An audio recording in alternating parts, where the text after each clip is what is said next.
Conversations, no interviews. Remember to like, subscribe, and share. share, like, and subscribe, people. in that order. Just like that. We want to welcome you today to being able to sit with us. We know the times are very somber. For one, it's a rainy day. Energy is kind of medium. Dealing with DMX just dying. DMX meant a lot to a lot of people. For me, I can remember the first time I heard it was on the Clue tape on the song The Lox. It was Get At Me Dog. It wasn't even called Get At Me Dog at the moment. And The Lox killed it, and all of a sudden I had this dude come on barking, and I'm wondering like, what is this nigga barking for? Like, what's wrong with this nigga? Like, what's up with this barking shit? But then when he went into it, he was so raw, I was like, oh dang, boy, it might be nice. Like this boy serious with this bark. And then from there it kept going on, and Stop Being Greedy was a real anthem for some of my friends that was outside that was trying to stop people from being greedy. Yeah, I mean, but it was a very wonderful time of hearing this music. It really came from a deep, in-depth place. So like, Slip and Fall and I Can't Get Up. All those songs meant a lot to me. You remember the first time you heard DMX? Miss Up? I don't remember the first time I heard DMX, but I was one of those ones that my dad got me concert tickets to every concert, and Eve was somebody who she went to like my 5th grade school, so that was like my attachment, to the whole Lox and the whole Rough Riders, and just their rawness. You know what I mean? Like we said last week, Philly always with that element of keeping things 100, and New York, New York and Philly. I think we just got that realness with us. But in addition to that, something that I was reading this week in regards to like everybody posting their pictures, that's, our big thing right now. But something that somebody said I think was very prevalent, and it was Master P, I believe. And he said that he feel like rappers should have some type of union, because some of these things could be proactive, you know what I mean, in regards to all these stars. They kind of had the same story, you know what I mean? You go on VH1 or, whatever that Sunday they telling that story of that rapper or that rock star or whoever it was after, their legacy has passed.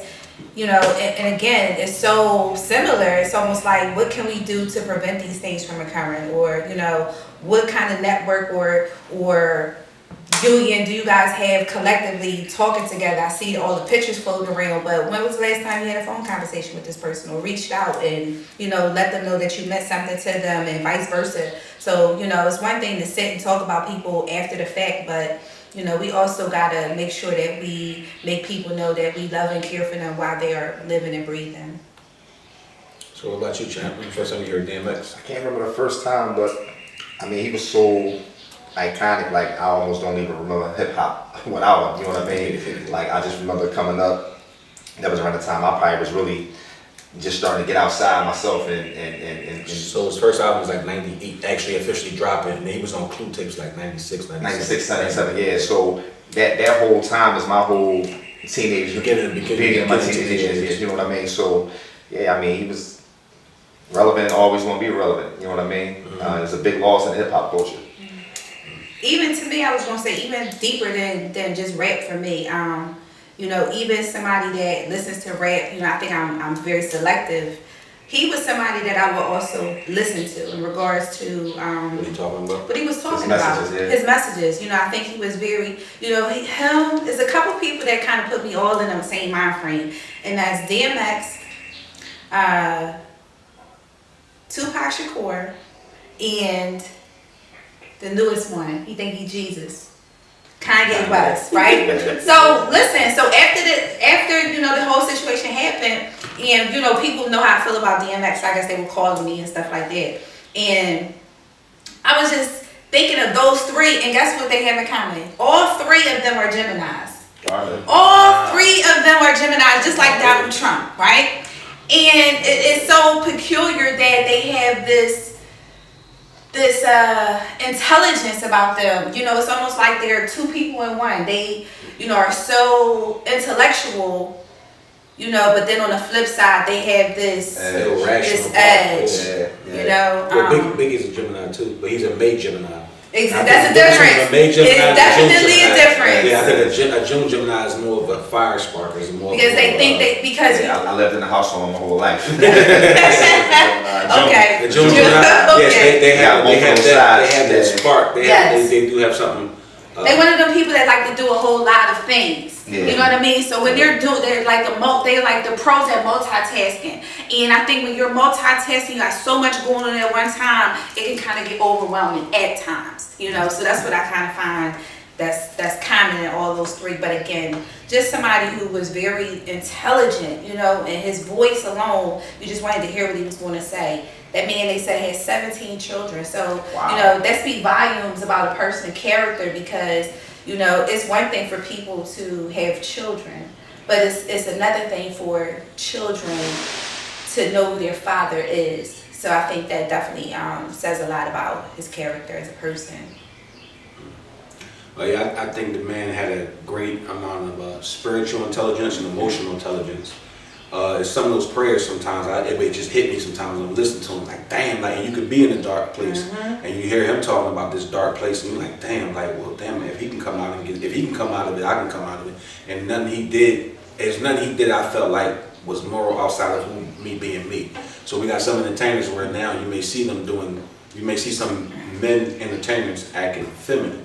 Well, he was just the opposite. He was a man's man, as we call, if that's a quote that people don't can say. He was a man's man. This man was pure man, like Tasha Sharon. Like if we can have a discussion, but if our discussion is where we need to go, and we got to get to whatever form of violence you want to do, I'm welcome to do it. But I'd rather for us to have a man's discussion so we can so we can either agree to disagree. And that's kind of like how I was raised. That's how the men that raised me were. So I identify with a lot of the stuff. I wasn't a fan of the robbing. I'm not a robber. I don't like robberies, but everything else about his music, about how he'll just get in your face, punch in your face, like, hey, I ain't going with the bullshit. I love that about his music, but then also to be emotionally intelligent about other things. And I'll never forget my teenage little sweetheart was cheating on me to that how it's going down so long. And when I listen to it, I remember everywhere. You know, I remember sitting in her house watching the video, and I'm looking at her like, bitch about to go, excuse me, that's the only word I'm saying. I'm saying as a teenager, I'm like, this bitch about to go cheat on me right now. Like, you know what I'm saying? But it's just funny, I remember certain songs, I remember that time, I remember playing songs like This Is For My Dog, or the first song on his first album, that Come To, Run Through, Joe, you know what the gun do? Like, that beat, man, it had your heart pumping like that. So, he definitely was something different, and it's funny to watch a guy that was like as manicured and put together as Jay-Z, and see a guy as DMX who just was raw, like, hey, this is just who I am. I don't give a F what you see. And just to see the dichotomy, and to watch how they both were so different, but both, the 1998 to 2000, man, they changed rap music. It was the first time Garth Brooks' country music was taken down out the, he actually knocked Garth Brooks out the charts in the 1998, which was amazing. You know, it was a guy that people considered, in society, we throw away people if they don't achieve the success at the time you think he's supposed to achieve. This man probably didn't get on until he was 28. Yeah. And there's no telling, they say he was homeless, sleeping with the dogs, doing stick-ups. But the man had a gift, and it took other people around to unlock this gift and show the gift to the world. So that's why I'm not a fan of ever throwing people away, because you never know what type of gem you're throwing away. And that talent still was there. Even when we saw him at his so-called worst, whenever he got the opportunity to freestyle or do one of his prayers, what came in the form of freestyle, a lot of times it was heartfelt, you know what I mean? And it was deep, and I never got disingenuous from him. It always seemed like he spoke whatever he really felt for real. You know what I mean? Even when he was talking about the street stuff, I bought into it. I believe the story. Yes. You understand what I'm saying? Yes. It's not like I hear and say, I don't know, X ain't. I believe the stories, and even on down to when he grew, he got older, and he became more spiritual. I bought into that too. I trusted that it was the truth. You understand what I'm saying? But I also knew that he was struggling with his struggles like everybody else. You know what I mean? And but like you said, we quick to throw people away. Yep. But then give them their flowers when they. Everybody care about it. You know what I mean? I see that Jay-Z was supposed to have repurchased his masters for $10 million and gave them to his kid. Now I don't know if this is true. This may be an Instagram fact. I think it's way too early, but I'm just saying it because I seen it trending. They saying that he bought. And I don't know if he did or not. They saying allegedly he bought the masters, gave it gave it to the kids, and that's how they can eat Okay. off his music. Oh, cool. If he did do it, That I was think dope, that's a yeah. hell of a move. If he didn't do it, whoever put the room out used a fucking piece of shit. But Yeah. Well, yeah, it might spark, Yeah. it might It might spark, spark him to go something. ahead So and do yeah, it, yeah, you know, yeah, because I mean, I'm sure I that's mean- something that was already in the works with the way his mind works. Yeah. Do you think And it be DMX together. Masters is really worth $10 million? I think it's worth more than 10 That's what I'm million. saying. Yeah, Yeah, That's what I'm worth- saying. yeah, that's I like- can't see it being worth. So, it's But funny that's a because- good thing then, if he could get it down to 10 million, because isn't it DMX good? had to be worth at least at the all shit went to Shit's Creek, at least 4. He's a multi-platinum Well, artist. No, well, I don't know what his catalog is worth because we don't know. Put it like this: Joe Budden said that he makes $20,000 quarterly a month off Pump It Up. That's one hit song. DMX at least has about 20 hit songs. Right. Real hit songs. Yeah. On top of multi-platinum albums. He got movie shit, songs in movies. There's no telling what the DMX catalog brings in. Really worth And it. we're talking about just America. We ain't talking about worldwide. Right. So there's no telling what the estate really can bring in. There's no telling how many people are stealing from the estate. You know what I mean? And then even now they have a documentary and an album ready to go that he did right before he died. And sometimes it made me start feeling weird about all this dying and just doing projects because it's like almost like it's almost like, man, why are we selling so much like dysfunctional black people is like what sells or something. It's almost like, hey, I got Pop Smoke died, that worked. So it's almost like black pain. Yeah, it's being Black sold. Pain sells. Yeah, black pain is being sold to everybody, man. I hope that's I hope that market is not a real market that people corner. But on this catalog, I got a chance to watch that verses with him and Snoop Dogg, yeah. and you can kind of forget all about how massive his catalog was until you start hearing hit after hit after hit. You be thinking, I know he got about 10 hits. No, Yeah, he might have like 20, 30. it was crazy. Yeah. So like majority of his albums could have been singles, like the Yeah. majority of the albums where Yeah. they were. You know what I'm Yes. saying? Who older parent or grandparent didn't say up in here at one point? That became You the like, cookout yeah, song. That's the like, podcast that song. dumbass shit. Yeah. Anybody behind the camera want to talk about X? Anything they remember about X? My first DMX. I remember the first time when I had my first DMX CD. I was in about 4th grade. I found it. It was a bootleg. It was flesh of my flesh, blood of my blood. I found it, right? And for this was in the day, well, back when the CD thing was, I would always find CDs, come home and see if they worked. Because that's how I got DMX, Joe. But I think Reef already had it, but I was sneaking around. So anyway, I played it, and then I was playing I'm Ready to Meet Him in like 4th grade, right? But when I think back, I never knew what the fuck. I thought I knew. I remember I was playing it one time, right? And I seen Reef in the hallway, and Reef was like, "You ready to meet him, huh?" I was like, "Yeah." I didn't know what the fuck that even meant. So it was like, but I remember that's like where all that began for me was when I found that CD. It didn't. Wow. Anybody else? DMX stories? No? Yeah? Oh. When I was little, I was probably like 2, 3 years old. My cousins used to be like, "Yo, you used to love DMX. You used to be rapping him all the time, like you didn't know how to speak." Sound like you. So yes, definitely, Mr. Earl, we definitely want to miss you. Wish you didn't leave so early, but you definitely left your footprint on this earth. And we want to thank you from us, all that Just Conversations, no interviews. We want to thank you for the inspiration you delivered to us. So thank you. Yeah, especially the day and age that we get into. You know what I mean? There's so much going on. I'm sure that goes on in the music industry that I unbeknownst to myself. But just watching, each decade and the trends and the genres that go on, so much has changed. That rawness or that genuineness that comes through with your message that you're trying to relay to the public, or what they're talking about in today's times is very, very different. Very, very different. So since we talk about music, because we talk about music every segment, there's some type of music thing going on with us. Going into this, we were talking earlier. I don't know how much talent do you think that we are losing from young people?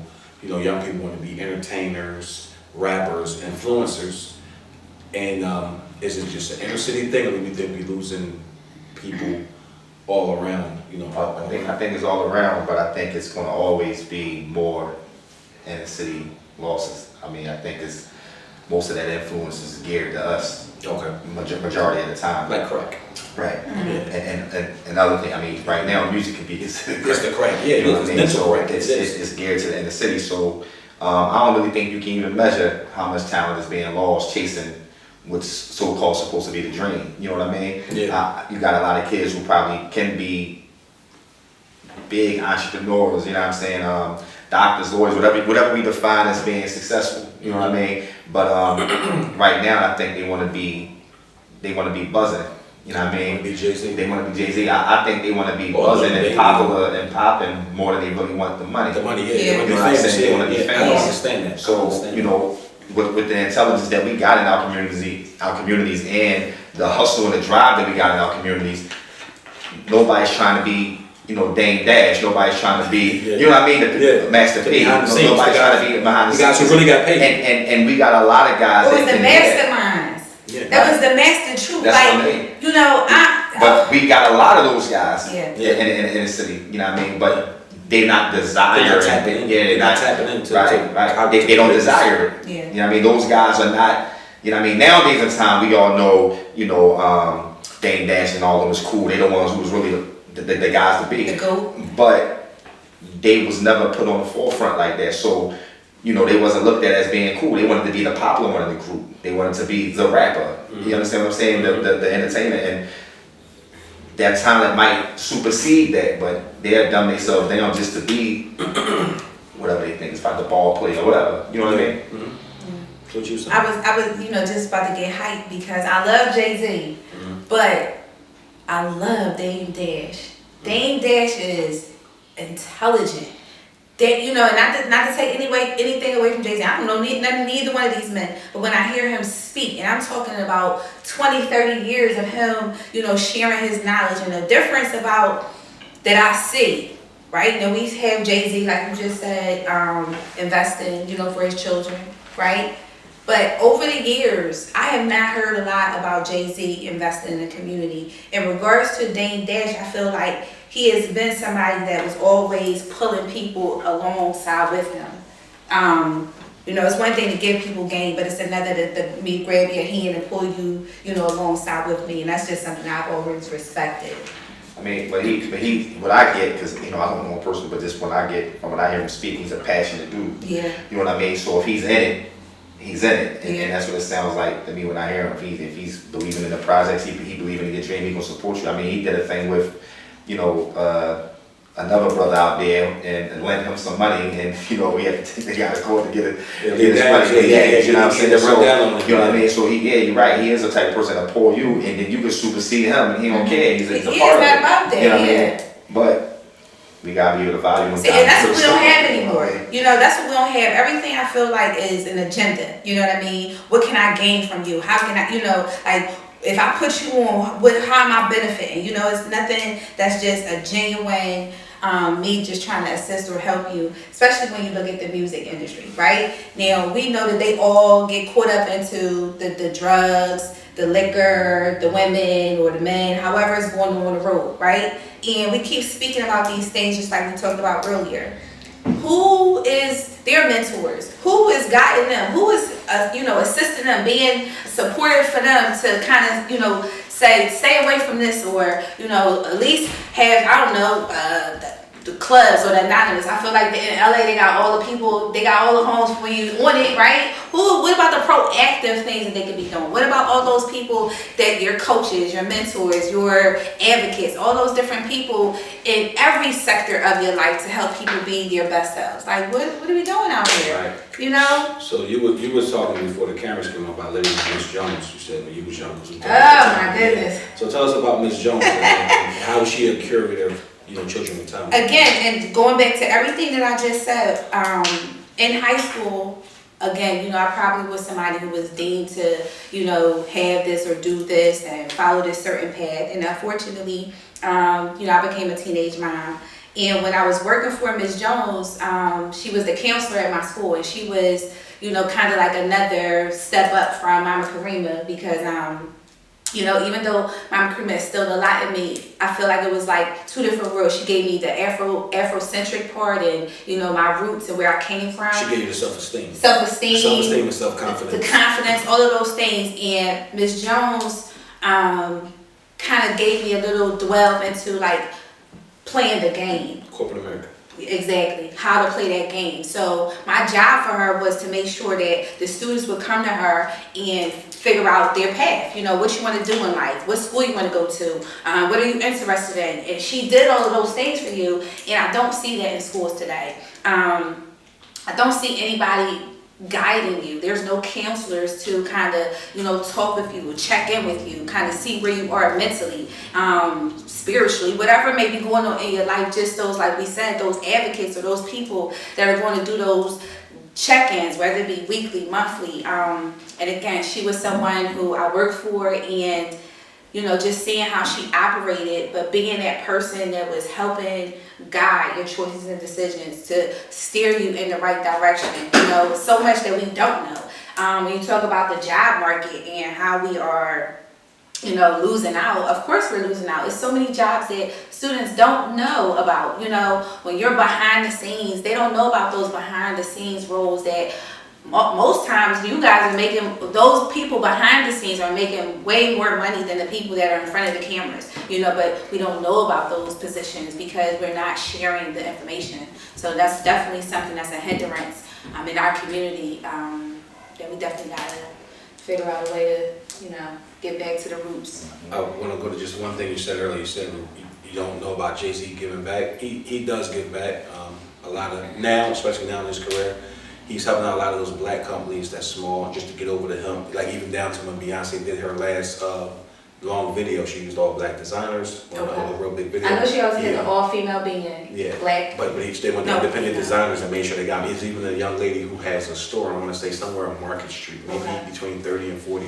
Forgot the name of it. Beyonce gave her the $10,000 grant for that. Okay. When I'm saying Beyonce, I look at them as Beyonce, Jay-Z as a team. It's a lot of seed money they've been giving out. They just kind of started right in the last 5 or 10 years, and it doesn't make front news. But I'm just like, I don't want people to watch this and be like, oh, they're not even informed. No, we know that he does do stuff. He did help out with bailing some of those people out of jail for the Black Lives Matter movement, all that type of stuff. You know, that's one thing. But I just want people to know that they definitely give back. But I also want you to know that when they give back, like for example, it's Beyonce's corporation. It's a decimal. That are giving back. But that's what I was So- about to say. When you get to that big of a celebrity, you know what I mean, when your celebrity, you know, supersedes life like that, you're gonna have a team that's gonna make sure you ain't ever gonna drop the ball when it comes to giving back to your community. Yeah. Whether you wanted to do it or not, it's gonna happen. You did it whether you knew you did it or not. Exactly. So, You know what I'm saying? So I know what you're saying. Where a guy from like Dame Dash gives you just real passionate game that it doesn't never go stale. But I just didn't want nobody who watched this to think like, you know, oh, they're not, you know, no, we know, but we're talking about a different type of give back. We're talking about something that you can't count. Because again, a young lady told me one time, the things that you can count, don't count. The things that, you know, that you can count, don't count. If they do count, if they can't be counted, they do count. So it's a weird ass saying, but you don't understand until later. Like if I give you money, you can count it. That don't count. I give you love, you can count it. That does count. Right. You know what I mean? DMX said, don't give me jewelry, give me jewels. Right. Yeah. Right. So same, Yeah. and we're on the same vein. You know what I mean? Right. It's the things that's, you know, that will last for me forever. Yeah. And got it in one poem. Yeah. From like, so as far as like the talent, I want to get back to the talent that I've seen personally. I remember about 10 years ago, my brother and them had a group called Blind Gang. It was like a whole community they built of curators, fashion people, everything. And I used to go to these parties and I see these young kids. I mean, they was having like the time of their life fun-wise. They were really enjoying life and they were having a lot of fun. I would look at it sometimes and be like, damn, I don't know how people could come here and party all day and don't get no fucking money. Because that's how I was raised, to always go get a dollar. But then you know, sometimes I go on a job and I see the young white kid who dad took him right out of high school and put him in a high wage. I'm talking about like $40, $50 an hour fresh out of high school. And this kid never had a chance to have that urethra of fun. Never had a chance to have that, So now I watch these kids. I watch some kids who just come out and they're having fun. And they're just living a good life. You know what I mean? Which, whatever that tornado takes them. You know, it might take them to 30 days. Like, oh, wish I could get my life together. And I watch the other person who had the head start. At 18, they was like, yo, if you go in this shit and you work from 18 to 53, you got everything you want, you have all the money. But even that person, that wasn't enough to keep that person, because that money they got, it didn't do nothing for them. So you got to find that balance. Like, so with the youth that's trying to be the entertainers and everything, that's what you want to do, that's fine. But A, you got to find a way to still support yourself. Like, you don't, it's kind of crazy when you're an entertainer or you're trying to be an influencer or whatever, and you can't even wash up. Now, some people, that's their motivation to be great, and that's what pushes them over the edge, and that's cool. I mean, that's what you do. But some people, they just do take it as the lazy way out. Because if I'm gonna do something that I can't wash or brush my teeth and I can't have things closed, I'm gonna be doing it every day, every second of the day. Even when I'm sleeping, I'm gonna be doing it. So sometimes I see some of these younger people just never had nobody to guide them. Say, hey, look, if you're gonna do this, that's fine. But not so much with your plan B, but how are you going to navigate through life? Because this life, you need food, water, clothing, and shelter. And if you get it from just always begging and borrowing, you'll never know how to feed yourself. So when all this stops, did you learn how to fish anywhere along this track? Right. You know what I mean? So that's the only thing I don't like about when the people put it all into it. If you put it all into it, learn how to fish some type of way.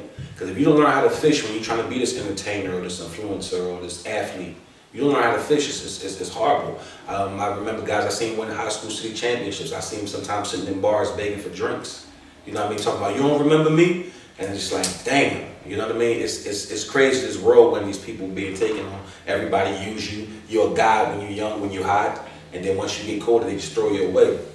So I would suggest, for those who have those opportunities, make sure you're gonna live a long time. Everybody doesn't die at 20 or 30, you know what I mean? So I will hope that they, while they're out there traveling and trying to become whatever they're trying to become, you find out something else to do. You have just more, you learn, you get certain tools on that journey that you can't never lose. You know what I mean? Well, I'm honestly scared, to see the next 10 years. Usually you be a little anxious. I'm honestly scared. When I see this, it's the last hurrah of us being cool. Like, this is our last 10 years of being cool. Like us up here, this is like our last. I mean, we will be going toward being elder statespeople. I mean, I know you're never gonna not be cool, but I'm sorry. Exactly. Ain't enough ain't enough Dr. Alma, this is gonna save you, right? Listen, and we transferring over to be an elder, and you might as well just embrace it. Tell him, Al, you can get an implant. Yeah. I can't wait to be great. Guess what? Embrace it, because if you're lucky enough, we'll make it over there. Exactly. So Only thing worse. It is something to definitely embrace. Yeah. Only thing worse than getting old is not getting old. Yeah. I mean, the book is Exactly. closed. So I'm just saying that we're going to the point of being elder statesmen, and the equity that we've made along this journey is what makes us worth listening to. So now I'm feeling what you're saying. So if I'm already in my 40s, feeling kind of isolated, right? I ain't even looking forward to that. So I'm gonna go in and listen to you. You know what you're doing? You know what you're doing, man? I'm taking each day as it counts. That's what I'm doing. You know why you feeling isolated though? I'm feeling isolated because I feel like I'm in a world that I don't fit in. Especially like everything that you just said. I'm looking at these people out here, and number one, if people are not growing up with we talk about basic necessities that they need, right? Then you talk about the lack of information that we don't have within our community. Then you talk about all the systemic depravity. That's a hell of a word. Right? And I'm just looking at everything in totality, and everything that, the generation now has to deal with, it's going to take a lot for that person to come out and know who they are, or have that self-confidence and have that individuality, because like everything that we always talk about, the media, the music, that person that don't have that mom, that person that don't have that dad, that person that don't have that Miss Jones, those people are really at a hindrance. You know what I mean? A counselor at your school, you got kids there going to school just for a meal. There's no counselor at the school to give you the information. Now we don't play by it takes a village. Everybody is every man for themselves. So when you talk about fear, I am scared. I am scared to death of what our streets and what my daughters want to have to deal with in terms of character, in terms of people demonstrating integrity.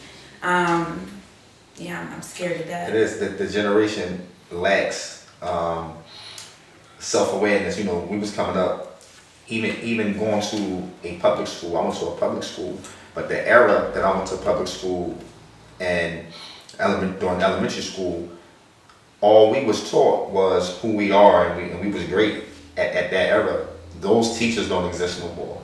You understand what I'm saying? So we're like in a self-awareness information desert. You understand what I'm saying? Mm-hmm. Like nobody's giving us what we need as to who we are. The tools. You know what I mean? The tools. You know what I mean?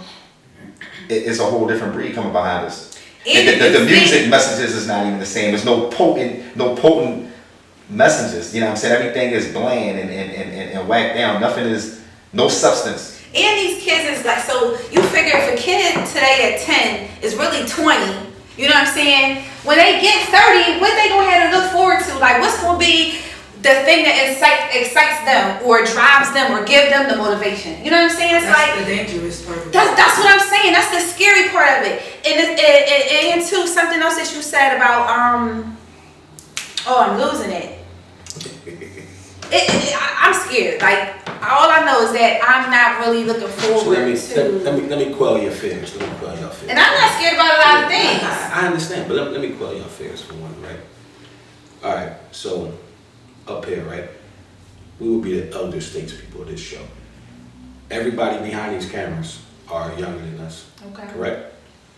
So one thing that you have to look at when you say these things about the village, yeah, you probably can't make a 200 people village. You probably can't make a 400 people village, but you got to be the change you want to see. So you have to figure out those people. Like you got friends that's your age that will probably never be on your level, no matter whatever that happens in life. But they got kids that might have took a liking to you. Well, that's the people that you need to find, seek out. See, the reason why, me personally, how I always kind of stayed relevant and everything, because I never hung around the old farts, but I never hung around people my age neither. I don't hang around a bunch of young people, I don't hang around a bunch of old people, but I hang around all types of people, right? It's jewels in everybody. So the jewels, the things you're not seeing is because you're not putting yourself in the position to see them. You got a daughter that's very smart, very vibrant. Then my investment in life would be to be around her, see her friends, who she's hanging, what she's doing. No, you can't be a best friend, but you can be around her and see, like, what y'all going on? What y'all got going on? How's the world in the way y'all see it? What's going on? Hey, well, you know what? I don't think that's a good route. Give them the knowledge, and that's your daughter. I'm telling you, I'm quite sure you got friends whose daughters are becoming of age, maybe teenagers or even younger than teenagers. You have to figure out how to make your own village. You know, even if it only starts out with 2 people, 3 people. We all know that little kid when you see where that kid has great potential, but you can see that kid slipping through the wayside. And sometimes we can just get in our own way, like, that ain't my kid, so I don't care. And if that's the position that you take, that's fine. But don't be surprised when you see that kid on the front of the 29 News or Channel 6 News. But see, that's where I was going with And that's it. what we should do. It should be more people that would do that. And I don't have no doubt that nobody up here on this particular panel would do that and take those actions and do take those actions. But coming from a perspective of a person who did work in the school systems, I did work at a whole lot of the mental health challenge schools and behavioral schools and all that of today's generation. You know what I'm saying? And comparing it to what was the jewels that was being given when I was coming up through school and the passion that the teachers had when I was coming up through school versus what's going on today, it's not there.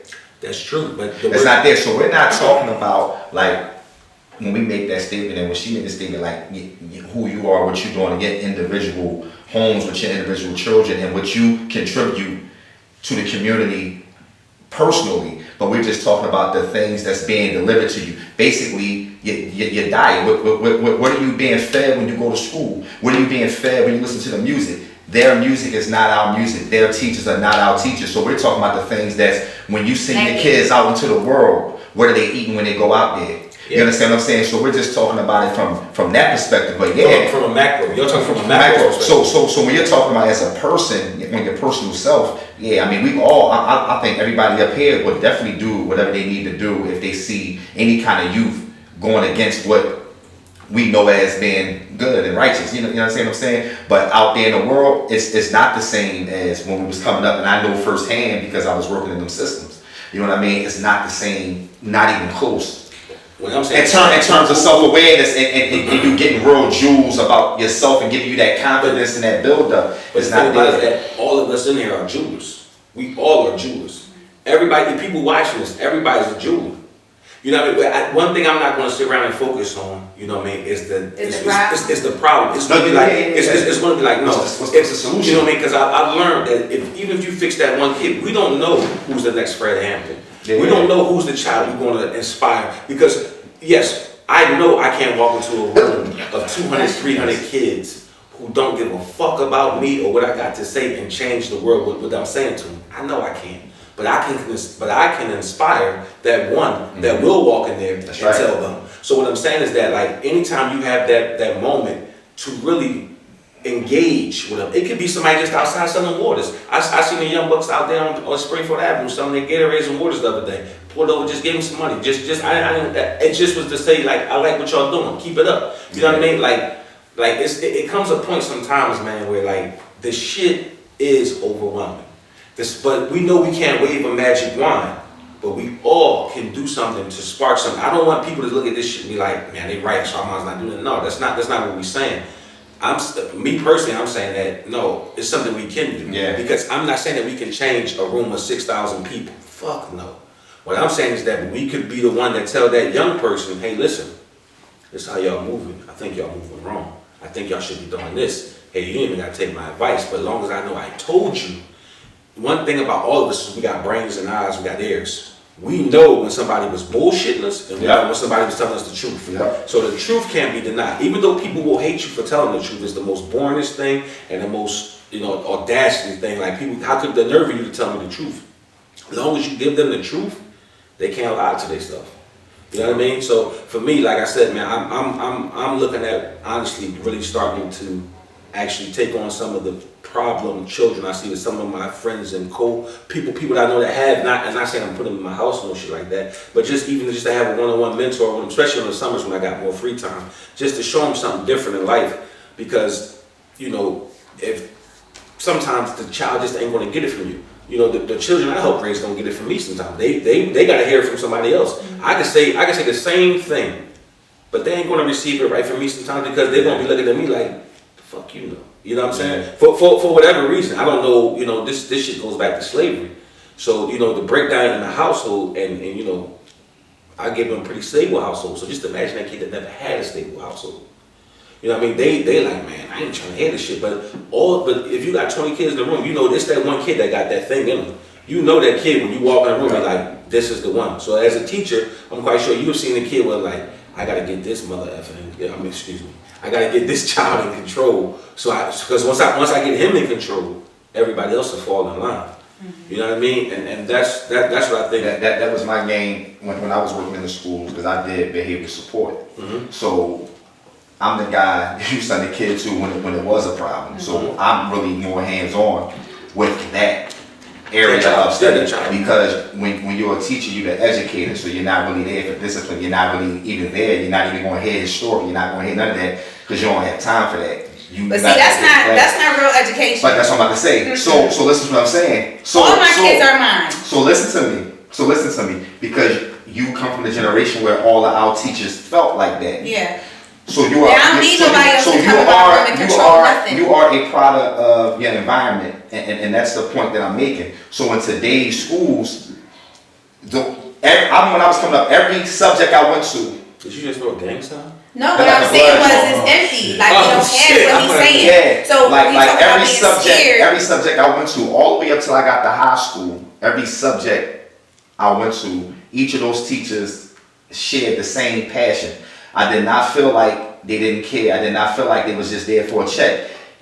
Those conversations and those arguments and those back and forth was a lot of passion. It wasn't like, dick measuring contests with the males. So they were trying to save your life. Trying to save your life. Boy, I'm trying to save your life. Like, trying to save your life. Mm-hmm. Now, shortly after high school, I got right into behavior support work. Mm-hmm. I was able to get into it. I had a lot of people in my community who helped me with my resumes. I did a lot of youth things. I was in gyms, a box, all kinds of stuff I did in my life. So I had people that would help me do resumes and get me in that field, even when I didn't have the experience, but they thought I was fit for it. So I got in, and I noticed the difference right away. As soon as I got in there, I'm like, well, we got all these problem kids in here, but we don't have nobody in here who cares. We don't have nobody in here who problem solvers. We don't have nobody in here who's even shared close to the same story these kids have. You understand what I'm saying? But these are the schools they get sent to when they have emotional support. They go out there with people who can't even identify with them, who rather than talk to them, they talk over them. You know what I'm saying? Or talk at them, rather. And so when you get in there and you see it, you're like, whoa, this thing that I came up on don't even exist no more. You understand what I'm saying? Also, your behavior support situation has changed drastically in school. You got to look at the systemic depravity, and that's a hard word because it's like applicable in so many various areas. When you talk about education, number one, let's look at it. When we was in school, we had vote.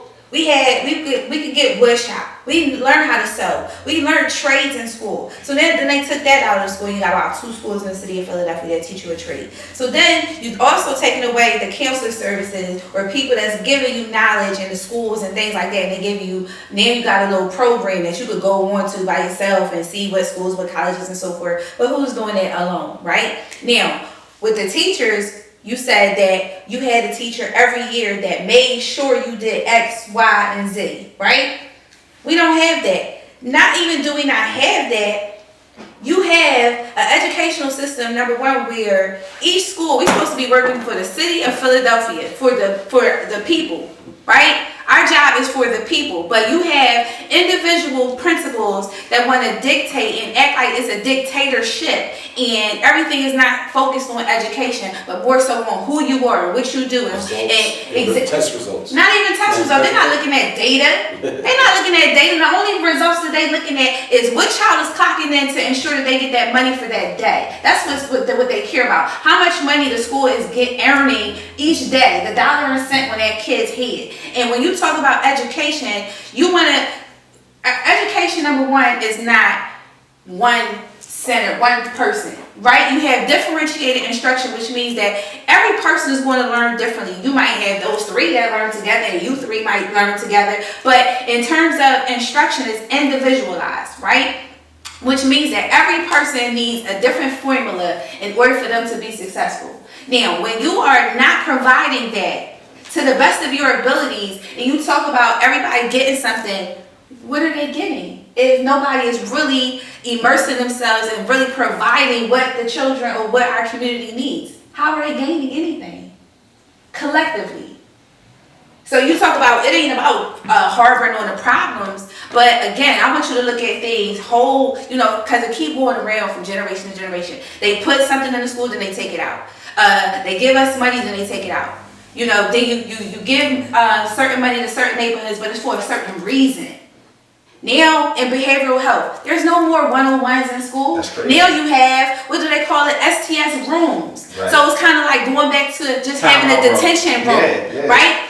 When all of those things, and the reason is because of dollars and cents. The only reason that they took out things that they proved was working for our children, Big Brother programs, those guys, I know firsthand, those little boys wasn't never going to play basketball after school or going to the library with somebody. Those 101 providers, regardless of the reason, right? They were getting paid fee for service. So if they was doing it just to kill the hours or for whatever reason, they still was spending time with these young black boys or females that did not have that. And took them off the street. Exactly. Gave them something different. So many different things. But you got to understand the systematic ways that they control us, that nobody wants to, had a blind eye. Don't keep letting them control you. We got a whole lot of voice, but we don't say nothing. Like I said, it's not about harping on the problem, but you gotta recognize the problem, even though what you exactly. So it's a major problem. It's a necessary thing to see. You have to see what the problem is.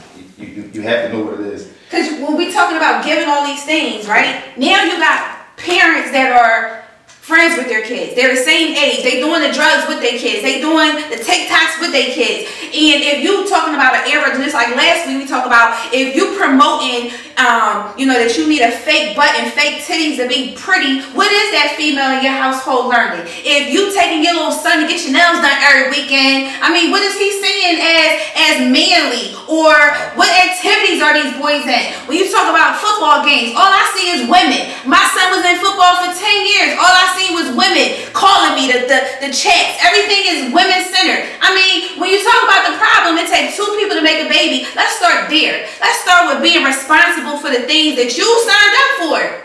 It ain't about harming on the problem, but like you said, we got to figure out the problem to get to the solution. Right. And we already know what the problems is because it's been the same problems day in and day out for hundreds and thousands of years. So like you said, you already know what the problem is. You know what I mean? So like when you think about it, when you look at black men, like and you put a grid on like how, because you know you said it takes 2 people to make a baby, so the one missing ingredient in some cases in some of these neighborhoods we is definitely a black man. It's both. But, yeah, of course, but it's both. But the mother is the one that's usually stuck. She But guess what? She might be there, but She doing a hard then job while she there. and then it makes her be that person So- that's not there because she working, trying to take care of the family, so nobody's there for real, So for real essence. what do you think Right. is the age group of the losses? Do you think it's like it goes from 50, or do you think it goes from like 30 on 20? You think it goes like from 14 to 50? Like what do you think the gauge? If you were to put a gauge in a graph, like what do you think you would put the 2 age groups in? Like if you know how young are you seeing them being lost? They being lost from the very first day Right. because they First being they born came to people that, number one, we in an age where they don't want to come out with a solution until it's for the other, you know, and The other people. take for example the opioid epidemic, right?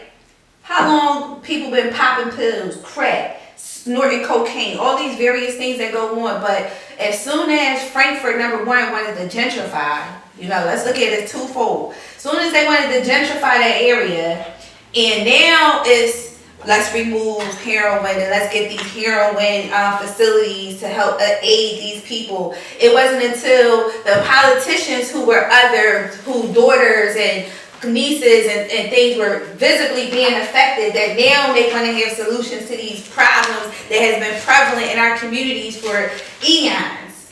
You know, so when you talk about change, now it's really getting back to just color in terms of equity and us standing up for what is right. You know, just like when I came in here, I said about the daycare. It's one thing for, you know, us to look at black and white equity, voting, discrimination, all those things. But when you talk about years of what we are teaching and what we are learning, because that's more so the concern that I have, is that if we can have a government that promotes, we're talking about the government controlling everything, right?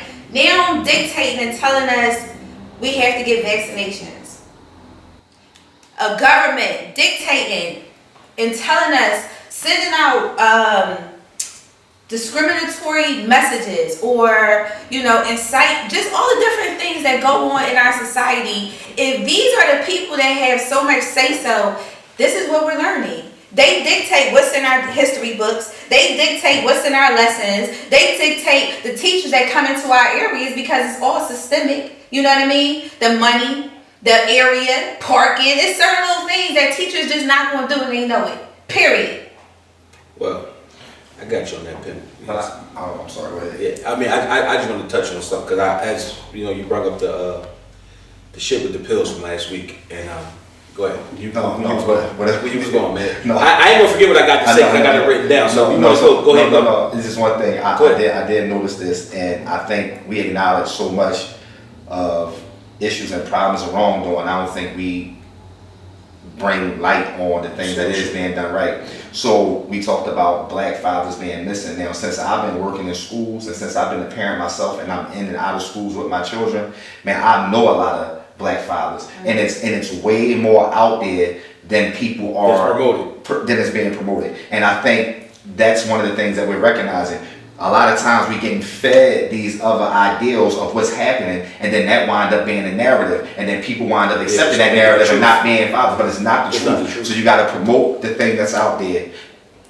I see a lot of black fathers on my way to schools, on my way from the schools. It's a lot of them out there, way more than what's being told And like I said, I have relationships with some of these black fathers now as a result of going to the schools with my children. When my kids had birthday parties and stuff, these fathers, not even the mothers, these fathers bring their children to my children's birthday parties and stuff like that. So that's not even an accurate thing anymore. I believe you, and that's what I mean by two people. Because what happens is that, and I'm gonna keep it 100. And ladies, I know y'all gonna talk y'all shit, but talk that shit somewhere else. Because all that having a baby by somebody and then don't allow the man to be the father, playing that game back and forth. Like, I've seen it both ways. And listen, I know so many fathers that are great fathers. You understand what I'm saying? And it takes a big woman to allow your child to be taken care of, because that has nothing to do with you. That has nothing to do with the relationship. And that's what I'm talking about. And it all goes back to knowing who you're laying down with,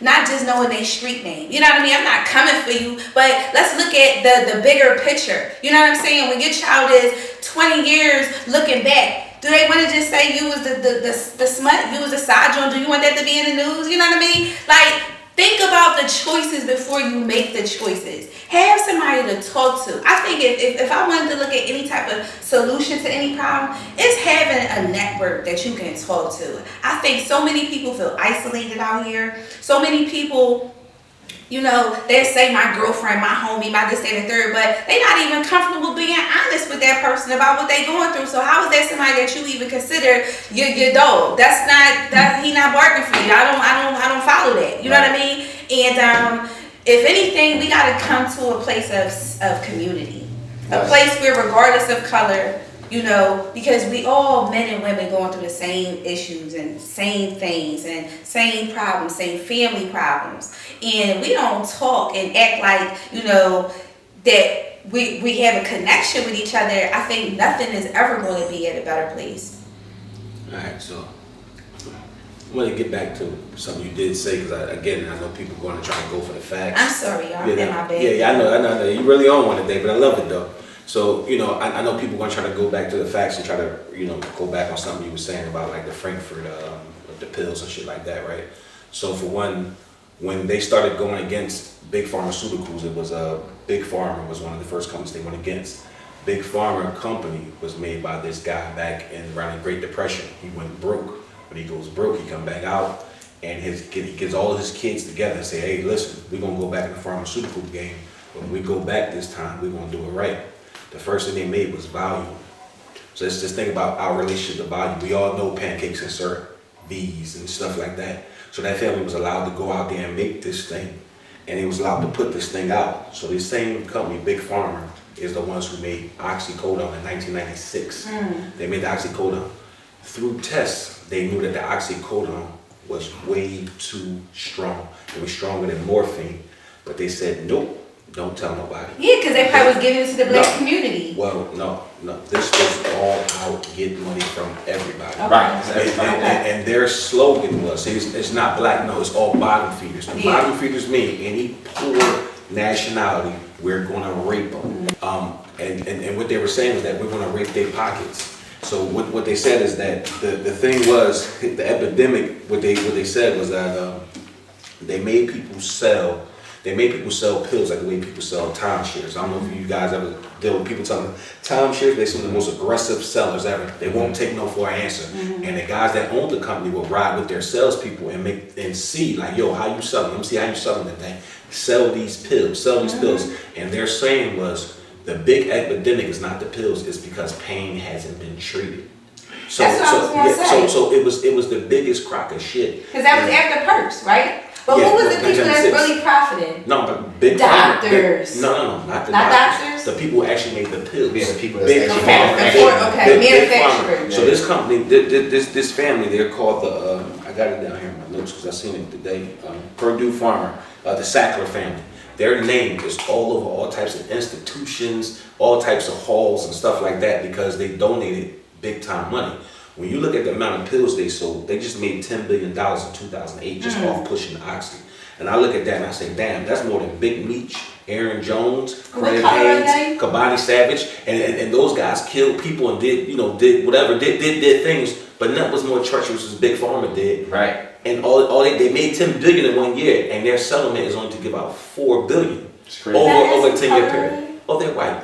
And their names are all types of things. There was a lady in Massachusetts who I want to say she was in Massachusetts, she was like a state attorney, and she was the first one to spark the lawsuit against them. But again, because it probably hit someone that it was in her family, somebody close to them that could actually speak out. You know what I mean? So when I look at it, because I know it's totally off of what we was talking about, like this shit is, they don't care about nobody. Like this shit is about money. So they have to see the dysfunction. And that the dysfunction that's frustrating you, me, all of us, the dysfunction, they have to see, because dysfunction is big business. Yes, it is. The dysfunction is how I got everybody fucked up and chasing each other and disliking each other, because I need everybody to be dysfunctional so y'all can't see that we just did 10 billion this year. Exactly. We did 10 billion the next Exactly. year. And while we sit up here arguing, and I was in a car dealership and I'm watching people, man, trying to buy cars, and I'm listening to what they got.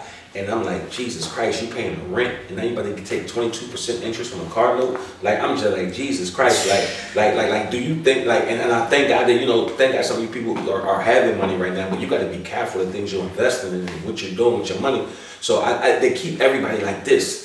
And as long as you like this, you'll never get a chance to sit down and watch something and come on the news and they talking about these prescription drugs. You know what I mean? You can sit down and learn, like, damn, maybe I shouldn't take these perks today. Maybe I shouldn't take these oxys today. I mean, you may be going through a pain, but that pill only numb that pain for a while. I remember when I was young and I was smoking weed one time. I was like, what you smoke weed for? I said, I got stress. I got a lot of stress. He said, you still gonna have the same stress when the high going. Yeah. And it was so epic when he said it to me. I was like I couldn't believe he got me like that, because I don't get got so much, but it got me good. And I was just like, damn, like that was a good one. Like, and that's what people gotta realize when you're out here popping these perks, when you're out here, this pain that you're in, and that this pain that stops you from being the best parent, the best supportive friend.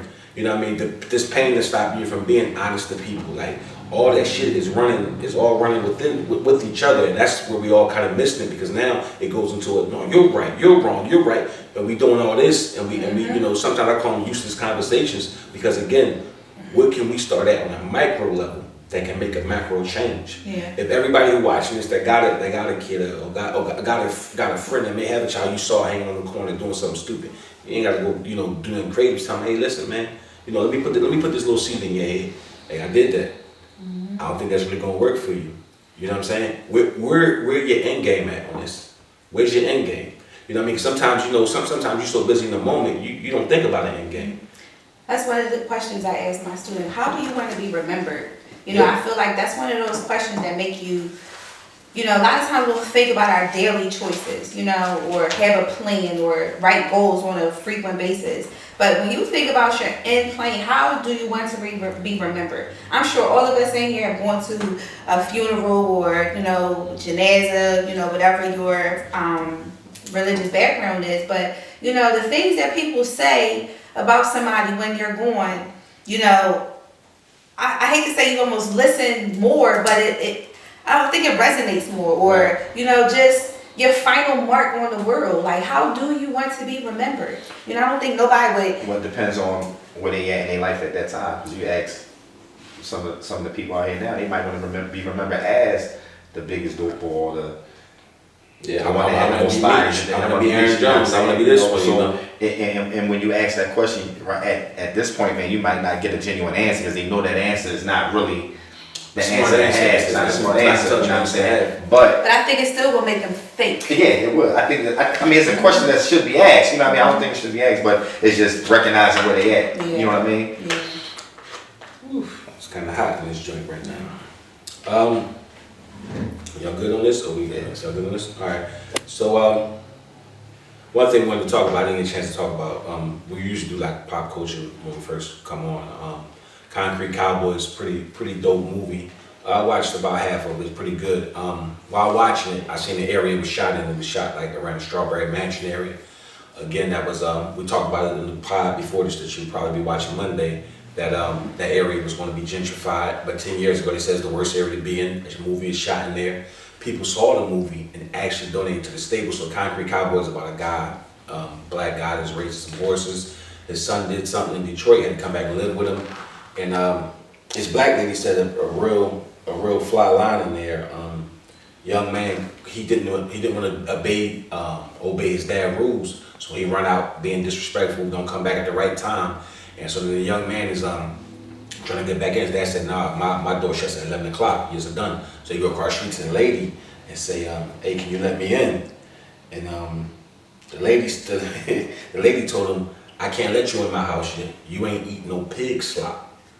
And the young boy like, what's pig slop? Like what you mean? I ain't no pig slop. Why can't you let me in? And she said her house is for the prodigals. And he like, huh? She like, what you mean? She said, I get on my knees at 4 a.m. and pray for the boys in this community. And that was something real. Like when she said that shit, I felt that. Like, you know what I mean? She said, you make my prayer longer. Or Yeah, something like that. yeah. And you just made my prayer longer. That's what she told me. You just made my prayer longer. And pretty much what she was telling that young man is like, and I'm figuring that the pig slap is you ain't ate the shit that you out here causing yet. Because what you're doing is fucked up, and it's going to have to come back to you. Yeah. So no, you can't come to my house yet. Right. You know what I mean? Like you ain't dealt with your problems yet. You ain't dealt with that. And her house for the prodigal, like the prodigal son, like the ones that I guess mess up, and they have to come back. They redeem themselves. They redeem, they have to come back there. So for that lady to say she get on her knees and pray every day at 4 a.m. for the kids in that neighborhood, whether that was a real saying or not, I remember those ladies in those neighborhoods growing up, and that was pretty dope in that movie. What do you think about it? I know you saw it, right? Yeah, and I think it was a real good movie, and I think the young boy that came home back to his father, represented a lot of guys that's in urban communities. I think it depicted them well. It was a good flick, but it also showed the absence of his father too. Yeah. Because he was getting into things in Detroit, which is what brought him back to Philadelphia. Because he was in Philadelphia at one time, but his father in them days were doing the same things he was doing. So therefore, his dad was in jail. His dad wasn't around. So he was a product of the product of his environment. You know what I mean? But it came back. You know what I mean? It came back. I didn't get to see the end. I didn't get a chance to see the end. I was a little busy, but I really did like. That lady when she shut shit out the window was like amazing. You know what I mean? So I think it was a really dope movie. It was produced by a guy that was in Philadelphia, no longer here, but it was a great movie. I think the movie will live on, and I like the fact that people came down and donated to that area so they can maintain that stable. So you never knew how important Yeah. those stables and those horses was. It gave them something different. Something different to see. Something different to see. These concrete jungles we live in, and to see those horses walking through. They irritate me when you're driving behind them, but if you're a kid, to ride a horse is something different. I didn't never ride a horse till I was about 32 years old, and I said like, oh shit, it's really something to riding horses. And when we was talking about the absence of black men. Yes. That horse stable is all black. Brung the black men. Younger guys to black men, whether it was their fathers or not. And that's what I got from the movie. It was, they saved a lot of young boys in that area based off of the connection they had through horses. You know what I'm saying? So those young boys not only got a chance to be around horses, they got a chance to have mentors that was teaching them about horses, teaching them hard work. They had a lot of hard work to do to maintain those stables. So it taught them responsibility and everything. It really was a necessary thing in that community. Yep. I didn't get a chance to see the movie, but in regards to like the horse stables being, in our community, so many people don't even know. You know what I mean? Like I've had a couple of students tell me that they have lessons. I'm like, where? You know what I mean? And the other children like, what? Like, they don't even know that those things exist. So that's something else that if we push all of these, extracurriculars on our children and let them see so much that the world has to offer other than just what's in our community is definitely a good start. All right, and now for the combo for the combo sparker this week, question for you and for Combo Sparker! Combo Sparker! Get out of the smoke. Combo Sparker! That's one of the good episodes. Would you rather look bad and be winning or look good and be losing? Again, would you rather look bad and be winning or look good and be losing? I think we should let him answer that. It all depends on what you want at the end of the day. So if you care about your image and perception, because in a lot of people's life, perception is king. So if perception is your king in your life, then of course, by all means, you want to look good no matter what way it goes. And if you care about winning, hence whether it be, I may look bad right here, but my line is taken care of. I'll bear the burden. Then that's the way of looking at it as well.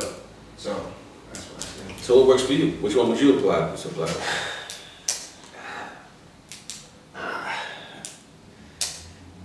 Well, then there's no winning and losing. Then if that's the case, it's your opinion on whatever the outcome is. It sounds like. It depends on for both, because it all depends on what realm I'm in. In the music realm, perception is king. I could have lost whatever, as long as I don't say I lost it or I did not show I lost it. It is not true. It did not happen. Oh shit. You see what I'm saying? Some steal some 6ix9ine shit. Okay. See what I'm saying? That's the power of, you know what I'm saying, that word. You see what I'm saying? Like Yeah, right. perception. Imagery, perception. But So like Instagram, like how everybody on social media. I got you. Exactly. And then, but then if I'll bear the burden, so okay, and when we say I look bad but I'm winning, right? Mm-hmm. Then okay, I'll look bad, but I got, you know what I'm saying? I got, my kids have things to inherit. I could die right now, my kids got something. You see what I'm saying? More, and my assets heavily outweigh my debt. Mm-hmm. So they won't have no liens, they won't have anything, but they'll have something. They might not know what to do for it, do with it, but I got siblings that can say, hey, let me show you. You see what I'm saying? So at this moment right here, I am winning in the real world. In the fake world, where perception's key, I'm a fucking loser. So, but it depends on, who's looking at it. Because I'm saying, if that's the case, then you don't look like you lost. It look like you won, and that looks good to me. That's a good look to me. So it depends on who's looking. Now, here's the thing. I said that just for the sake of being humble. Because at this moment, the way I look right now, I can say, Mike, I'm winning both. It don't fucking Yeah. But we just saying, but guess what? even wanting you in general, but if a person is winning and they doing everything they're supposed to do, again, it falls on whose perception of looking bad it is. Because I think if a person, family is still set up as a result of whatever decision they made, we're not talking about they winning. your personal perception. No, that's what I'm saying. It depends on. We talking about. I'm gonna give you an example. Like you already know it, but like we may I mean shit. You know, sometimes we may get off work and stop at a certain place to go get something to drink. You know, sometimes we dress like, we dress like we just come out of begging for money on the corners. Yeah. And we get some shitty service. Now we probably got more money on us sometimes than majority of people in the bar. Yeah. But it don't matter because on the perception, the bartender, that's like, I ain't serving you. I get to you when I get to you. Yeah. You know what I mean? Not a lot of places, but some places we get that treatment. Yeah. You know what I mean? So, but actually she don't even know, like, we probably just come from making more money. You going in this one day and you gonna make all week. You know, and not being not even being facetious. Well, we displayed that with our tabs in there a few times. So it got different. But it's just funny. It's just funny how like when the people looking on the outside, like I see people now. They're like, damn, Reef, like when you had the bar, you was the man. Or damn, Reef, you used to be the man. What happened to you? And I'm like, yeah, I'm fucked up. I'm doing horrible. But you might be doing way better than you was. But that's never here or there. Whatever your perception, like he said, in this fake world, whatever you want to believe to make you feel good. Yep. If you think I'm losing, that's gonna make you feel good when you wake up. Then shit, I'm doing horrible. Like if you got, I'm gonna start asking you for $1. Like you can give me $1 if you can. You know what I mean? Help me out so that you can feel even more masculine. Like I help Reef because he ain't shit. However it goes. So for me, I want to look. I'm gonna look bad when not all the times, but I don't mind when I gotta look bad. Like when I'm so caught up that I don't have time to take care of the little things, the little super artificial things that don't really matter. You know what I'm saying? So I don't mind it because I know that I'm a win. I'm gonna win regardless. So wherever, if this thing stopped today, I know I won. You know what I'm saying? At this point, I'm just at the point of my life just trying to add on more to it. You know what I mean? So I don't get caught up in I ain't gotta be the best dressed every time I walk in the room. I don't gotta be I don't have to have the fake knots. I ain't gotta have the fake glasses. I ain't gotta go pay $1,000 for a fake $40,000 looking Rolex. Right. You know what I'm saying? I don't have to do that shit. You know what I mean? I'd rather pay $200 for a nice watch and be comfortable with that and still have $800 in my pocket. Yeah. You know what I'm saying? I'm that guy. Yeah. You know what I mean? Guy. So and if that stops me because the broad with the and I don't want to keep harping, but the broad with the fake ass and the fake eyelashes want the nigga with the fake Rolex that they can all go together and make a fake baby. Yeah. You know what I'm saying?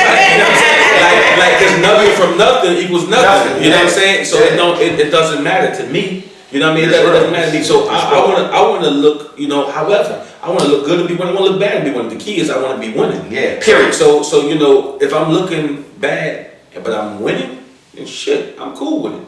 I'm cool with it. Because as long as I'm winning, I'll have my opportunity to look good again.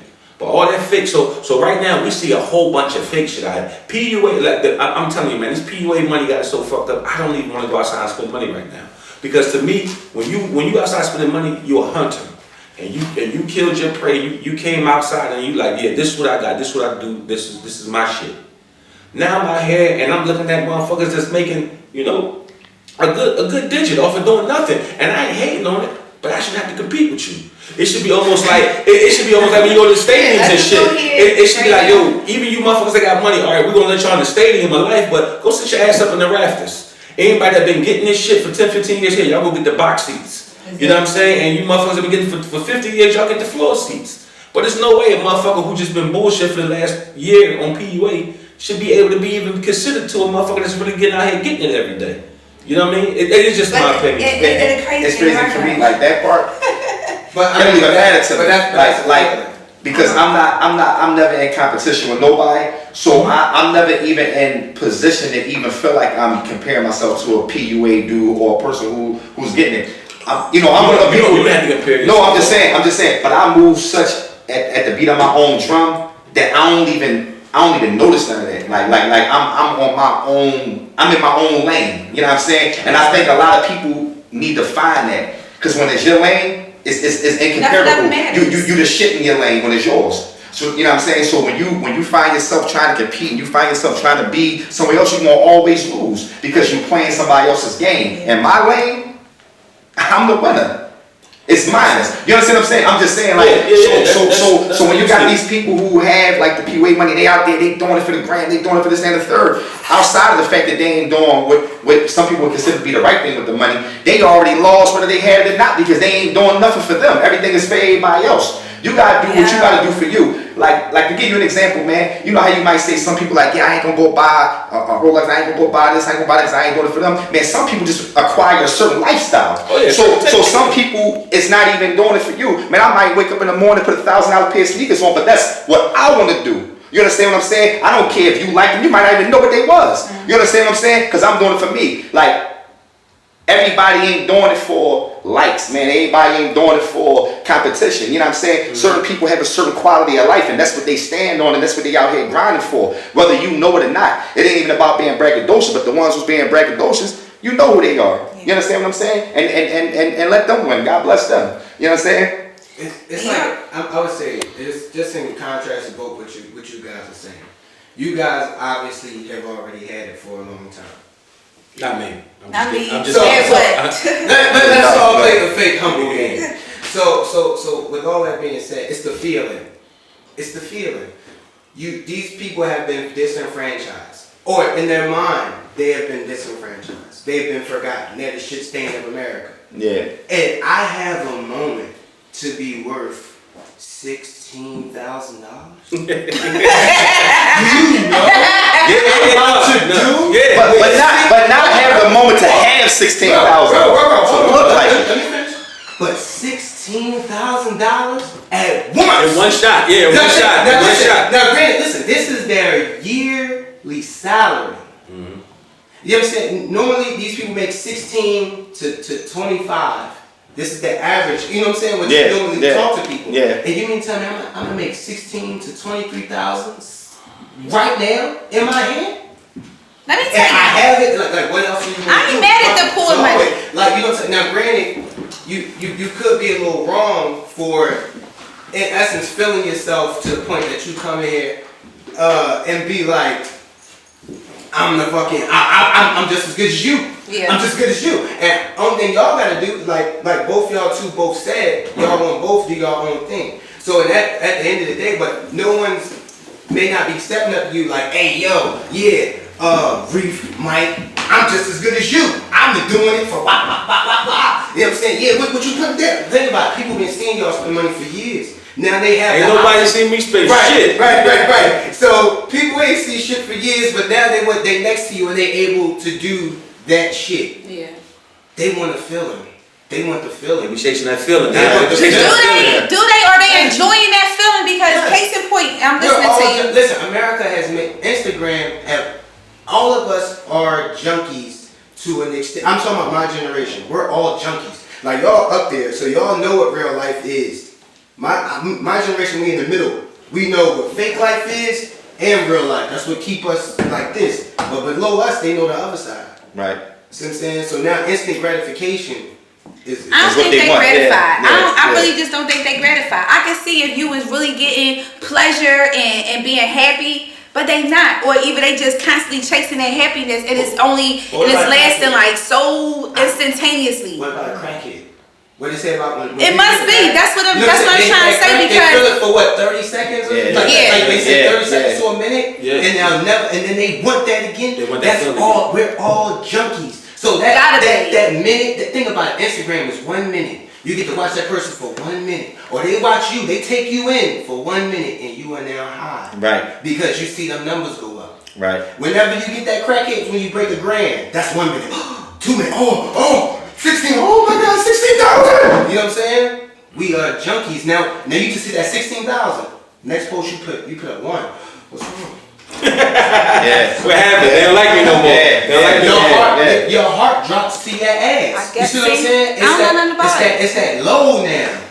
This ain't real. This ain't real. Delete it. I'm dropping another one. 15. Yes. That's how they be though. That's how they be. Yeah, that's how they be. I'm That's how starting to they be. really believe it because you know I'm somebody I'm not in that world. Yeah, But yeah. I'm at dinner last week and it's a Monday night, so you know it should be kind of like a slow night at a restaurant. And they had like a little birthday dinner, right? Now, I've never seen this. I don't give a goddamn how much money I'm ever going to have. I'm never buying my girlfriend a Rolex, right? And I'm not trying to put these females out there. I hope y'all had a very nice time. Y'all look lovely. But what I'm saying is this. We sitting here, just me and my girlfriend, 2 people, and it's about 8 of them. I promise you, now it's one thing to think somebody's watching you. It's one thing to kind of think it. It's one thing to kind of think it. But it's another that every time you look up, there's only 2 of you, and it's a group of females, but y'all keep looking at so much so that y'all even asking us if we want some of y'all appetite, like whatever it was. It just, if you enjoying yourself and that's what y'all doing, and y'all taking pictures and y'all all chipped in to get this girl a Rolex, watching all this nonsense, I hope y'all love it. But I didn't feel the enjoyment. It didn't seem like they were still having a good time. It wasn't for you. But if you having a good time, like he said, you Oh, chasing people those can thrills. feel it's- the good time coming off you. I know what you're saying. Yeah, if you in a good time, you ain't worrying about nothing else. Like we was such in a good time that, you know, it was like, okay, the check been here all this time. Well, we was having a good time, and you know, we can really, after like 30 minutes, I'm like, oh, I could really sense that they was too busy worrying about everything else going on, not just with me, but just in the restaurant, period. You know, and I could sense it. It wasn't in the moment. They It wasn't in wasn't, that no, moment. everything was about, let me, you know, walk around with my butt, you know what I mean? Everything was, I don't know if it was just for the pictures or for the likes, you know, again, I'm not in that world, but, you know, when you talk about having money that you never had before, or experiences that you never had, I would think that it should be more enjoyable. You know, I would want to indulge in that moment as opposed to just having a flashback moment to look back at the flip. You know, it's like I spent $10,000 night, dog. But that's the thing we was talking about on a previous episode. We was talking about how people would never enjoy life when you ain't living for you. If I'm making decisions, whether they good, bad, whether we all agree with them or not, if I'm doing it for you and you, how much am I enjoying it? So, you know, you got people that's on vacations, you got people that's on and out at dinner. They too busy filming their food. Didn't you even know what the food tastes like? You know what I'm saying? It's gonna get cold by the time you try to eat it. Now you ain't even get the real experience. Yes. You know what I'm saying? Like I never made it a habit to continue to do things for people, and I say continue because when I was a child, of course you did things to be popular, of course you did things to be in, but you know, when you become an adult, man, you gotta figure out, how do I win for me? You know, how do I satisfy myself? How do I satisfy my appetite on whatever it is? And it's not living for y'all. You know what I mean? You gotta do what you gotta do for you. You know, one of the things And everybody's that not killed me, gonna agree with what you do. what You know killed I mean? me is that people, you really look at people that have, we ain't talking, money coming down, we on wealth, right? When I look at those people that have wealth, you would never know it. They the ones that got on them, what's the sneakers with the stars, the goose sneakers that you don't even know what they are. They cost a couple dollars, you know what I'm saying? They look dirty from the rip. They look dirty when you bought them. So you don't even know what type, accounts they got. You don't even know what them zeros and what them numbers is looking like. You play the game, like, if you really got it, why would you want everybody to know? Right. You know what I'm saying? Right. The more you got, the more people on your back always want something, always need something. Like, listen, dude, live your life for you. But like you said, and that's the different levels of it. Because when they got that kind of money, they still got on the $2,000 or $3,000 sneakers, but don't nobody even know. So they ain't doing it for you. They doing it for them. The lifestyle. You know what I'm saying? The lifestyle. The lifestyle, like you said. I don't know. I see the rich ones, them cheap ass Nikes on. The Bill Gates Nikes. No. The Bill Gates Nikes. Some of them Yeah, do. yeah, they right but there. then you can look at some of their events, man. You look at some of them billionaire events, and you go on there, you look at their stuff on TV, they little festives that they go to, and you look in the crowd, and you say, oh no, that's a $3,000 or $4,000 suit. That's an $8,000 suit. You thought it was. Damn, baby! You slid up in this man. Well, baby. Yeah. Woo. That's who buying the riders, as you can see. Yeah. Listen. Hey, look at that right. Pay better attention. That boy Listen, like money, but then you know one thing that get on my nerve, like for example,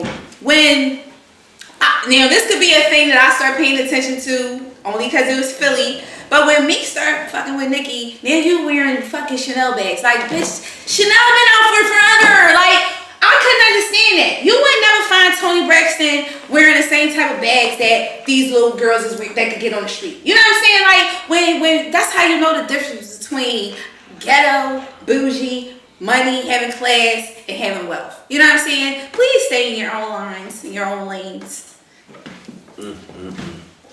Boy, I'm gonna keep it right there because you already know that's another topic. boy, I can't wait until I see the comments. Listen, But as always, I've been doing this for about 30 years straight. 30 years straight. 30 summers.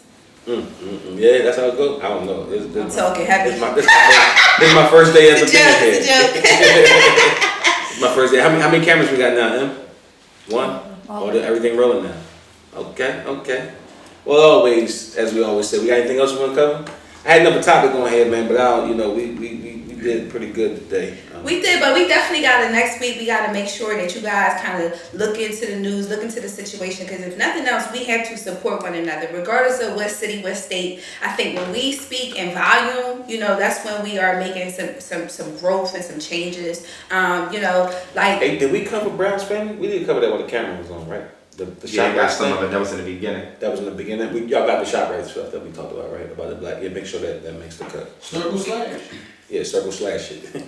But that daycare in Georgia who was allowing, hopefully, this was what was reported, I was not there, but it was reported that, in this Georgia daycare facility, the Caucasian children were sitting there eating while the African American students were waiting for their lunches. So again, we want to kind of look at all these inequities that's taking place and speak up and change these laws, change these laws on a local level, which means that knowing the local community people in your neighborhoods, knowing who to go to, who to advocate for, who are our advocates within our community, state and local legislators, all those different people to help make changes and to collectively have a voice.